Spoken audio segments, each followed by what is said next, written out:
And away we go then for what will be 20 minutes of racing for the Hi-Tech Alfa Romeo Championship. Down towards the first corner, it looks like Barry McMahon has swept into the lead. There's the 5 car of Graham Seeger trying to make it 3 wide through Copse Corner, so they all get off, and I can see that the Twin Spark Cup cars have now made their way around Copse Corner as well. But there's our first look at the reigning champion Tom Hill. Oh, and a big moment there, big tank slapper, and that is for the 55 car, Scott Austin. Massively sideways moment there, Andy. Yeah, how he saved that, I don't know. That was fantastic. The Twin Sparks are away, and we've already got some changes there because that's Richard Ford losing his second place to Andrew Bork. We've got the 147 out wide of Andrew Fulcher in the background. Good to see a couple of 147s out there this year. Despite a few leery moments, it looks like they will all survive the first half a lap or so as the overall leaders come out of Luffield. The race leader still Barry McMahon, but Gareth Hayward well and truly going with him. Now that GTV of Hayward's is an ex-championship winning car, and Gareth hasn't raced since 2012. He's immediately on the pace and challenging now for the lead going through Copse. Yeah, Hayward's best year, I think, was back in 2009, but he's trying to relive those glory days here. Meanwhile, up front, then it's the 2 of them, McMahon and Hayward, that are out in front. They're a long way clear of Dave Messenger in 3rd place. Those are the 2 leaders as they head out of Beckett's and on to the Wellington Straight. There's Dave Messenger, number 79, in 3rd place. Tom Hill, the Formula E suspension designer, I think he is, in 4th place. But for the lead, Hayward is giving McMahon a real run for his money, Andy. Yeah, he absolutely is, isn't he? McMahon watching his mirrors, trying to keep him at bay, succeeding in doing so for now, but there is a sense of inevitability about that, isn't there? It looks as though Hayward is only going to get quicker as the race goes on. As they come through to complete another lap, the Twin Sparks are as closely bunched as ever. James Ford still leading, but the silver car of Andrew Bork in 2nd looking racy, and Gethin Llewellyn has come into 3rd position ahead of Richard Ford. So Richard Ford, who started 2nd, has dropped down to 4th by the end of the opening lap, and they're all absolutely nose to tail. We've got 2, 4, 6, 7 of them here in a long line coming out of Luffield Corner, and these more production-based cars in the Twin Spark Cup often provide the closest racing, and they're definitely living up to that billing today. I think one that didn't make the start was Jonathan Tortolani in his black 156, number 48. So we're down to 9 cars within the Twin Spark, but it really doesn't matter. They're putting on a fantastic show. There's Gethin Llewellyn, just ahead of Richard Ford, who did start on the front row for the Twin Spark Cup class alongside his brother. There they are, heading into Beckett's. Andrew Book, who had a massive accident, 5 years ago at the Festival Stadium. Oh, and problems for Dave Messenger. The 3rd place man is out of the race. He is out, he's stopped. I think that's on the exit of, or the exit of Maggots, really, the turning for Beckett's. And also into the pits has come Gareth Hayward now. Gareth Hayward's down the pit lane as well. Oh, this is disastrous for 2 drivers that were in podium positions. So guess who inherits 2nd place? No one but the 4-time champion, Tom Hill, who always does seem to ride the crest of a good luck wave, doesn't he? And he is now into P2. But yeah, what a dramatic lap that was. What was that line you gave me at the start of the race, Ian, about Alfa Romeo's not braking? That one looks a little bit broken to me. But it does allow you to fully appreciate the form of the Alfa, doesn't it, when it's stationary? Anyway, leaders in the Twin Spark Cup class heading down towards the right-hander at Copse Corner. It is still James Ford leading from Andrew Bork in 2nd place. There's Simon Creswell and Jonathan Billingsley, and those 2 having a real good fight. Billingsley, who's out in the Twin Spark Club class, but he's been in all kinds of different cars down the years. You can see one of the marshals there just running across to the stricken car of Dave Messenger, which is off at Maggots. There's about 4 or 5 marshals there now. Hopefully they'll be able to get that car of the way without any need for any outside intervention, as it were. So here is number 23, James Ford, coming towards us. Andrew Bork in 2nd place. Challenge on for 3rd, though. That's Richard Ford looking up the inside there of Gethin Llewellyn as they turned into Brooklands. And he wasn't able to do anything about that. There wasn't Richard, so Llewellyn holds on to 3rd place in that class for the moment. Yeah, but a much wider line taken by Richard Ford into Luffield. He's trying to just carry a bit more speed off the turn, which initially seemed to work, but then didn't really go anywhere with it. So they stay in the same order then. James Ford, Andrew Bourke, Gareth Llewellyn in the top 3 in the Twin Spark class, this 10th place overall. As the safety car is now out as well, and I can see the safety car boards, and one car coming into the pit lane as well is number 44, and that's Martin Jones, and he bought the 147 that was very successfully raced by James Browning previously. For 2020 he switched to a 156, but he's out in looked like a 147 to me, as there we can see confirmation that the safety car is out at the moment, Andy. Yes, it is a 147, and what it also is blocking the pit lane entry at the moment because, he's just got it fired back up again. He was chatting to a marshal, was a bit concerned there that he might end up stuck on pit in, but he has managed to thankfully get the car moving again, and yeah, the 147 on its way.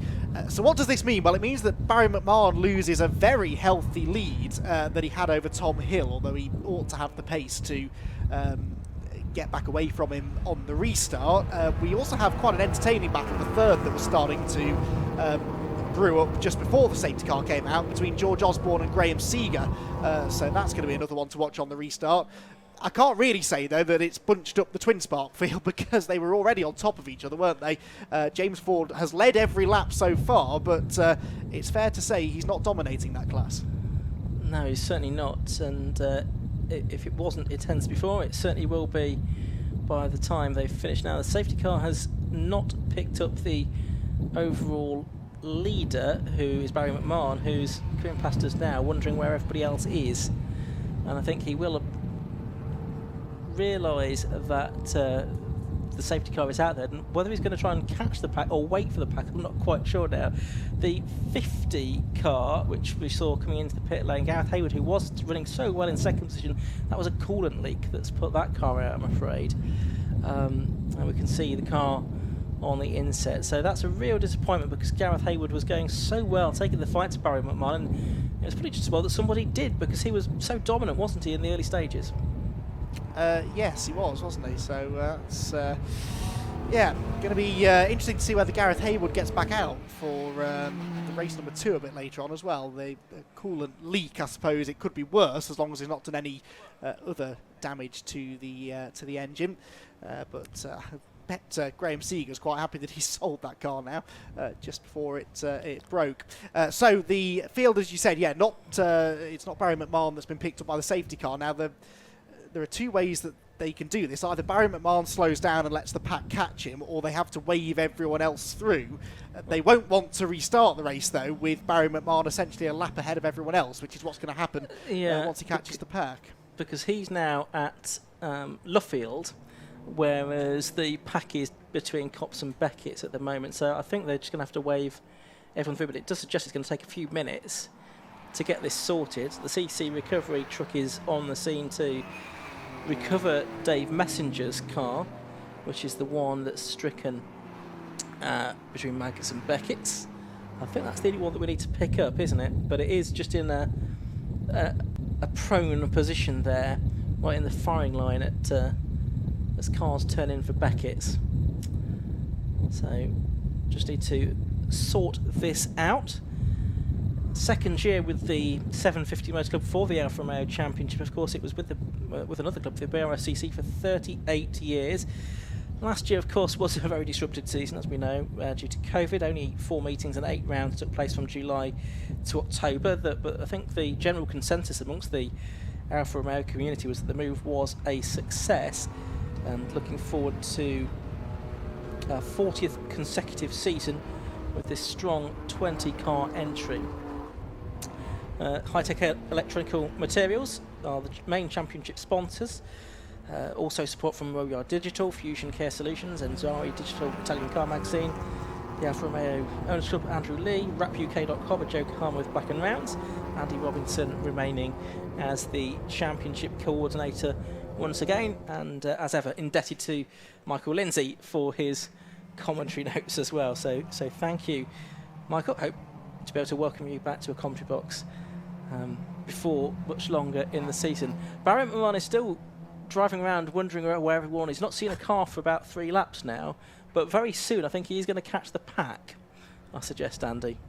Yeah, because the pack in question is at Beckett's and he's going out of the first corner copse. Now, is this the safety car waving people by? Yeah. I think it is, yeah. So it is. Of course, they can't do that until they're reasonably confident that the recovery process is well underway up at Beckett's, because they can't have drivers racing past quickly trying to catch back up to the pack whilst there are marshals out on track. They are still out on track, but they have got the car pretty much on the back of the flatbed truck now, Dave Messenger's number 79 machine, which sadly is going no further.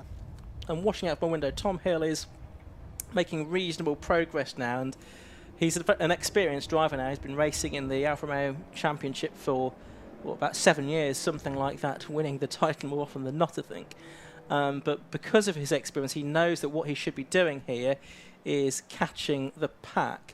Or catching the leader. The problem is the leader is very nearly, he's still half a lap ahead, is Barry McMahon, and the Twin Spark Cup cars are now being waved past the safety car. But it's going to be quite a tall order here for the safety car, of course, will now hold up Barry McMahon and drive very slowly, one would think, so Tom Hill can catch him and we can hopefully get going next time around, which will mean that, well, we've got 8.5 minutes to go at the minute, so I should think we might get another 5 or 6 laps out of this. Yeah, should do. I don't think it'll take them too long to catch up, as you say, with a bit of assistance from the safety car, who may just slow the pace down a bit more now. In fact, I can see out of the window Tom Hill is at the final corner already as McMahon heads out of Copse Corner. So McMahon then will have the lead at the restart. Hill's second, Osborne third. Whatever happened to... Scott Austin is still fifth, isn't he? He's leading his class at the moment as well, after that big moment that he had on the opening lap at Beckett's Corner. That's a car that I remember seeing have a pretty scary accident at Brands Hatch a few years ago, and with a different driver behind the wheel at the time. And I did recall hearing after that event that the car had been written off, but obviously they've managed to get it back out there, and the 155, it's the only 155 in the championship, so good to have it working well at the moment, clearly leading its class, but it didn't really have a huge advantage over Paul Webster and Keith Waite, who are second and third in that class. So that could be another interesting battle to keep our eyes on once the race restarts. Yeah, it's interesting, isn't it, that the first 4 cars are all shown as Power Trophy cars, and then the modified cars, which are in theory a bit quicker, are behind. I know Barry McMahon's car was in modified spec last year, and indeed on the commentary notes that we have, it's shown in a modified car this year. But it would appear from our screens and from the qualifying times that it's actually in the Power Trophy this weekend. He's done a lap of 103.31. Well, the lap record for these cars are 103.051 by Roger Evans. Right, safety car is now heading around Luffield. It does have a pack of the front group of cars behind it. Is it going to dive for the pit lane this time? The answer is no, because the safety car lights are still on, and it's because we need to get the next group of cars into the queue as well. Although ironically, they're not right behind the cars when the race starts proper, but they do need to be for the restart. So we are going to have one more lap, I'm afraid, behind the safety car. All of these minutes count. There's nothing to be added on at the end, I'm afraid. So it's just as well it is a 20-minute race, otherwise we'll be finishing this race behind the safety car. Yes, looking at my to say. Yeah, looking at my bank of CCTV screens here, I can see that the Dave Messenger car is now clear of maggots anyway, so we should be able to get going this time. Yes, fingers crossed. So, yeah, you're right. They'll have about 5 minutes or so, won't they? Frustratingly, the Twin Sparks had almost caught the back of the pack, actually, but they can only make the call to bring the safety car in so late. And I think by the time they realised that the pack were almost back together, the safety car was already out of the final corner. Of course, they'll all be losing a little bit of tyre temperature here as well. And although it is sunny here today, and particularly the slick shot cars will want... they'll want a bit more tyre temperature probably than they've got at the moment, And so expect a couple more Larry moments perhaps once we get going again. It's so easy to lose your concentration as well when you've been traipsing around behind the safety car for half the race. Getting fired straight back up and getting the concentration levels back where they need to be can be tricky, and there's a lot that goes into executing a good safety car restart as well, whether you're the leader or a chaser. So I've seen many a driver throw away what looked like a fairly comfortable victory by botching the restart. But Barry McMahon's an experienced racer. I'm sure he's done this before, and he's backing the pack up now as we prepare to go racing again. Yep, it's either going to be 4 or 5 laps, I would think, that would get they lap in just over a minute, minute 3. I suspect it's going to be 4 laps that we get, the way it's going to fall. So it's going to be Barry McMahon, number 57, with number 1, Tom Hill, right behind him then as they come out of Wood Cup over the line. The green flag will be waved. The race gets back underway, and already, even as he crosses the line, Barry McMahon has extended his lead to 1.58 seconds. So Tom Hill not able to go with him. George Osborne 3rd, Graham Seeger 4th, and Scott Austin there in 5th position as 23 James Ford leads the Twin Spark Cup cars over the line, and they're going to have a good battle as well. But the top 2 classes already heading through Beckett's, Andy. Yeah, I couldn't help but notice there that Twin Sparks have deliberately dropped back now further than they were a lap ago behind the safety car. But anyway, of course, what they don't want is to get mixed up in the modified and power trophy battles, because you only score points within your individual class, and this is for position within the class as well. This is George Osborne launching a challenge on the inside of Tom Hill. That I did not expect to see. This I did, though, side by side in the Twin Sparks for 2nd place specifically, as Gavin Llewellyn gets up the inside of Andrew Bork there. Bork in the silver car was well off the road coming out of Beckett's, but that does at least give him the inside line down the Wellington Straight. You've got Richard Ford, the black and gold car, behind as well, who's very late on the brakes. He almost gets into the side of Llewellyn's number 2. They just avoid trading paint, I think, and somehow they all come out of it in exactly the same order. Which is rather amazing, really, all things considered, isn't it? So they are coming through to complete their first lap of racing after the resumption, and there's certainly a 4-car leading group then. Up and over the line they go. James Ford, Andrew Bork, Gethin Llewellyn and Richard Ford. They're probably going to get 3 more laps out of this race. They shouldn't now be lapped, I don't think, having had that sort of safety car in the middle portion of the race. So they shouldn't be troubled by Barry McMahon blasting past them, I don't think, before the end of this race. Although I say that, and he's already turning his way through Brooklands Corner, and here is the fight for 2nd and 3rd. So can Tom Hill go back to him? We switch back though to the battle in the Twin Spark Cup class once again, and this the fight for 2nd place, because Gethin Llewellyn and Andrew Bork were getting alongside one another there. Andrew Bork in the silver car with the pale blue stripes, going to have the inside line for Brooklands Corner here. It's James Ford though that's ahead, and Andrew Bork does manage to hold on to P2. Oh dear, so late on the brakes there for Bork, but Llewellyn is later on the brakes actually. Carries good momentum around the outside at Brooklands, tries to get the inside for Luffield, but Bork was wise to that. Andrew Bork, a very experienced alpha racer, and it's Llewellyn that makes the mistake actually, just runs a bit too wide over the curb coming off the corner. This is music to the ears of James Ford, who has got, in Twin Spark terms, an enormous lead now. He's going to come across the line probably a full second ahead of Andrew Bork and Llewellyn, who is again back on the inside. Every time Llewellyn gets a run, he tries to do something with it. Maybe he'd be better served timing the run a bit better, because he failed to make that move on the inside at Copse. That killed his exit speed and gives Richard Ford now a chance to attack for 3rd. Absolutely right. Last lap board is being prepared to be shown to Barry McMahon this time, because there's just less than a minute to go. But here's this fight, and it's really for 2nd place now amongst the Twin Spark Cup cars, because James Ford has made a bit of an escape here.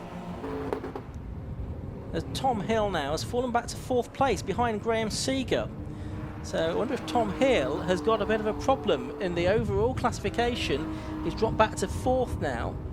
But here's the fight. Andrew Bork now ahead then of Gethin Llewellyn. Llewellyn trying to get the car up the inside as they go into Luffield for the penultimate time here. They ought to work together there if they want to catch James Ford for one final assault on this last lap though, Andy. What I've learnt over the years, though, is that racing drivers rarely think that way, do they? If they believe they're quicker than the car ahead, then they will attack relentlessly until they get through. Llewellyn's car seems to have a bit of a straight line speed advantage, actually. Just drove around the outside of Bork, but again, it was the outside at Cop, so I'm not convinced that was going to pay off. Barry McMahon, though, is coasting a bit here in the final few laps. I don't know if he's nursing an issue, but he's definitely slowed down on this final lap. It is the final lap, though. The checkered flag is waiting, and it is going to be a win, I think, for Barry McMahon. Yeah, he goes through now to take the checkered flag then, and I think he started last season with a win as well, and he does so again this year. And the first round of the Hi-Tech Alfa Romeo Championship for 2021 is then won by Barry McMahon. Yes, Barry McMahon, another race win. It's effectively, it's 2 in a row, I would say, because the last time we were out in the Alphas, it was a long time ago, and you won that race as well. That's correct, yeah. Obviously, the last time we've been out was Snetterton, I think the probably first race of the season last year. Yeah, so obviously the cars had a little bit more development over the season, and yeah, it was faultless again today, so it was a really good race. Obviously a little bit frustrating. We had a few yellow flags and the safety car, but no, other than that, it was well organised, and it was a good race. Thank you. It's excellent stuff. Yes, you are correct. There was quite a long safety car, of course. That would have been caused by Dave Messenger. He spun off of Beckett's, and of course they had to recover that one. And also Gareth Hayward as well. He had a coolant leak, the 50, who was obviously leading the race at some points in that one. And it was a close fight for that one, but an amazing race from you. The start of that safety car deployment again, you shot off into the distance once more. Yeah, just obviously the car's got quite a lot of horsepower, and having a look at the, I think it was a Power Trophy car behind me, so I just waited for my opportunity to get an opportunity to put the foot down really, and build a bit of a lead. So yeah, so again, look forward to the second race. Excellent stuff. Well, very well done, and yeah, hopefully we get another win out of you a bit later on. Thank you very much. Champion spot. Great to talk to the 57 there, Barry, who'll make his way off. This car sounds amazing when it gets fired up as well. Hopefully you can hear it if he gets it going, but it sounds fantastic.